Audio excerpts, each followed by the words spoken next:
Foxtrot Amplified table, and it's once again time to talk with the sports team, or Paloma representing the sports team, which it has been a busy few weeks for you guys. So trying to nail somebody down to come in here and spend some time with us is hard because they all have stuff to do. Yeah. The sports world has just exploded here in Vegas over the last couple of weeks. Totally. When we had you on last time, we talked about the NBA and everything with that. That obviously still not a done deal, but a lot going on with that. Yeah. NFL continuing to make headlines. Yeah. So we'll get into that today a little bit.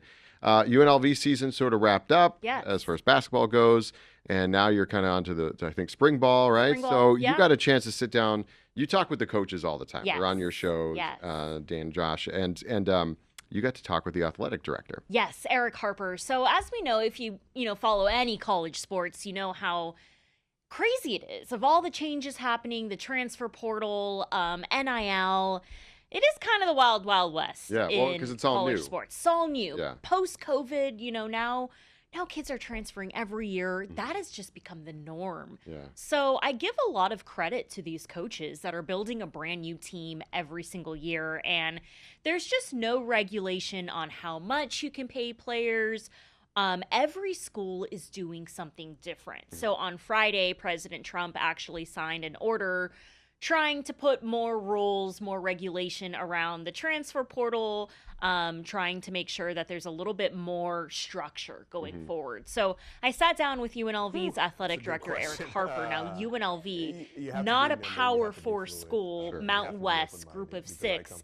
But being here in Las Vegas, they feel like they are a big brand. They are a big school. It is Las Vegas. They have the Super Bowl. The 49ers practiced at UNLV during the Super Bowl. So, UNLV is still trying to be up there with the Golden Knights and the Aces and the Raiders and in the headlines. So sitting down with Eric Harper, he kind of chuckled a little bit of like, how are you staying on top of all the changes in the NCAA? But now there was an NCAA versus the House settlement that now UNLV has more control of directly paying the student athletes. So it is every day. There are changes every day, and it's intense. How does this work? So, I mean, obviously the schools have to raise money, whether that be from donors, sponsorships, and whatnot, and then they allocate it out towards the players.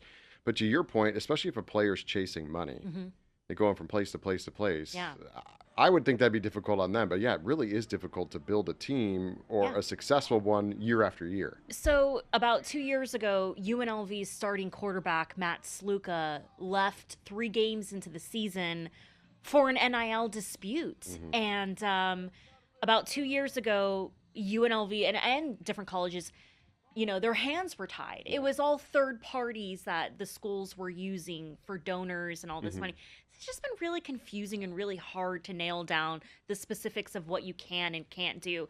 Now the NCAA is working more towards the schools having more power, more control over getting a handle on this, I would say, because now you have athletes leaving in the middle of the season, which is just, you haven't seen that before. So whereas in the pros, you have a contract, you're paid this much, you're here for this long, boom. Now in college athletics, these students have contracts, but it has changed everything. Now players are staying in college because they can make more money in college than the pros. It has totally shifted football, every sport you can think of. So speaking with NFL agents, they've told me how much college athletics has changed. Now guys becoming pros, and now guys are demanding this, and now college, guys are staying, fighting for more eligibility. Like, my job has become really crazy trying to stay on top of all Did this. the athletic director talk about, the challenges you were just talking about, not being a powerhouse school per se, but challenges of raising the money to make sure you can keep people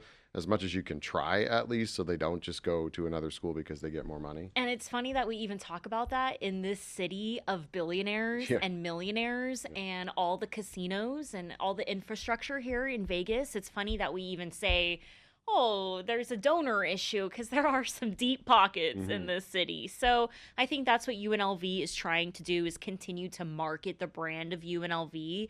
Eric Harper, he's present at every major event, the national championship, the Super Bowl. He's very active in our community.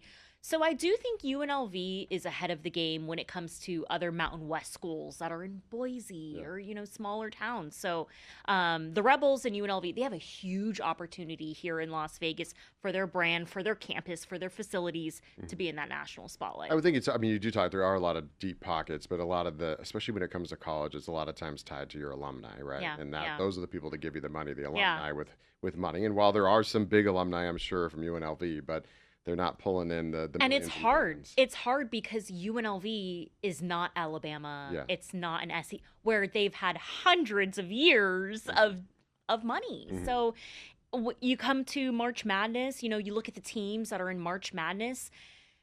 It comes down to what school has the most money.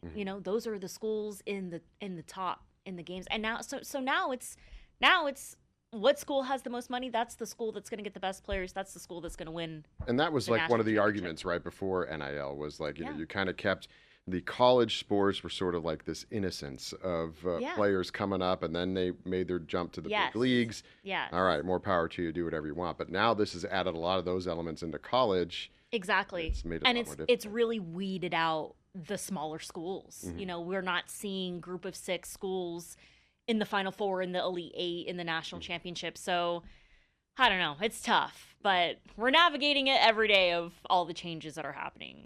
So let's talk a little bit about football. Yeah. Last time we talked about the NFL. We talked about the Super Bowl coming to Las Vegas. In between then, I know the ownership of the Raiders kind of firmed up the future. Yeah. And then all of a sudden we get this news. Everybody thinks that they're going out for Fernando Mendoza in the first round pick of the draft. Yeah. And they go and hire Kirk Cousins, who, among other places, it was in Minnesota, I believe, Yep. in Atlanta. And everybody, when I first seen, again, I'm the layman when it comes to sports. I first saw it and I go, oh, okay, well then they're not interested in Fernando, or they're going to do something else with their draft picks or whatever. But then it's like, no, they want to bring this guy in sort of as a mentor for Fernando. So what is going on there? And is Fernando still in the picture? There is definitely a back and forth right now between, sports reporters and everyone's opinion of, who's going to start game 1. And thank goodness for the Raiders preseason. I think Fernando Mendoza is going to play a lot in the preseason, get those reps underneath him. But, you have to give credit to him. He played in the national championship. He is a Heisman winner. Yeah. He is ready for this moment. And the Raiders have needed a franchise quarterback for like 20 years now. Yeah. So, all arrows lead to the Raiders picking him at number 1. My opinion is let the kid start, let him get those reps, let him already start working with his offense, building that chemistry with his receivers, running backs, offensive line. Yes, you do have a veteran in the quarterback room, and that's great. I think with the headsets on and the iPads, he can be right next to him, mentoring him, giving him tips every single play. So that is helpful. My opinion is start Fernando Mendoza. He needs that chemistry down. He needs this training camp. It's almost like, why would you waste that talent on the sideline? Well, I was just going to say, so you're thinking Mendoza, or the way you'd like to see it, Mendoza starts, and Cousins just becomes a very expensive coach. That's a lot of money to be spending on somebody that's not playing. If I was the head coach, I would start Fernando Mendoza. I would have Kirk Cousins, be a veteran in that room. We'll see what happens. Well, I know training camp is around the corner, and it also depends on the people, right? Depends on the because people. It depends on the egos of the people involved. Yeah. And I haven't heard a lot about Cousins really having an ego. Yeah. But I remember a little bit of a different situation. But when I worked in Milwaukee and we had Jordan Love and Aaron Rodgers. Yeah. You had both of them on the team. Love was, the future. But Rodgers still started all the game. Now, if you want to talk about ego, we could have a whole podcast on that when it comes to Aaron Rodgers. But he's a fantastic football player, fantastic quarterback. And so they had him kind of mentor along, but he played. He started. Yeah. Love was just there when he got hurt, which inevitably happened. Yeah. And they played him. So it'd be interesting to see how that works out, because I really do think it depends on the players. I really think we'll know right away at training camp. We'll really start to see who's getting reps with who. If Mendoza's out there getting reps with the first strings, we'll see what happens during training camp. Because really at training camp, we can start seeing how this roster is shaping up, who's getting the start, who's winning the starting job. But one of the thoughts I had when I heard about Kirk Cousins was like, maybe there's another way the Raiders use their position in the draft. Now, it doesn't Yeah. seem to be working out that way because they're already sort of starting a relationship with Fernando. So.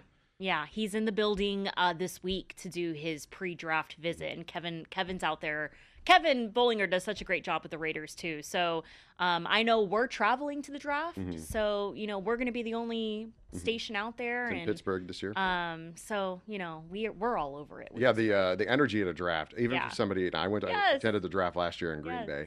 As not a huge sports fan, it was still a lot of fun. So much fun. And really also very neat to see, these young players coming up and getting their start on that big stage. Yeah. And, there's really no bigger stage than the NFL. I really think the draft and the Super Bowl should be here in Vegas All the time? year. I mean, all these national championships and these big, the Final Four and, the Sweet 16, put it in Vegas. Put it in Vegas. It's sunny. I'm sure they're trying. Nice. They'd love to do that. Everyone loves Vegas. But everybody wants a piece of that pie. They want that's true. And see that. All right. Well, a lot of sports news. If anything continues if it continues like this, next time we chat with you, we'll have a lot to talk about. But that's good. And you can always catch up with the sports team, of course, on Fox 5, Silver State Sports and Entertainment Network. A lot of sports. Anything you could possibly want on there. And then, of course, on fox5vegas.com and right here on Fox 5 Vegas Plus. We'll see you next time. Awesome. Thanks.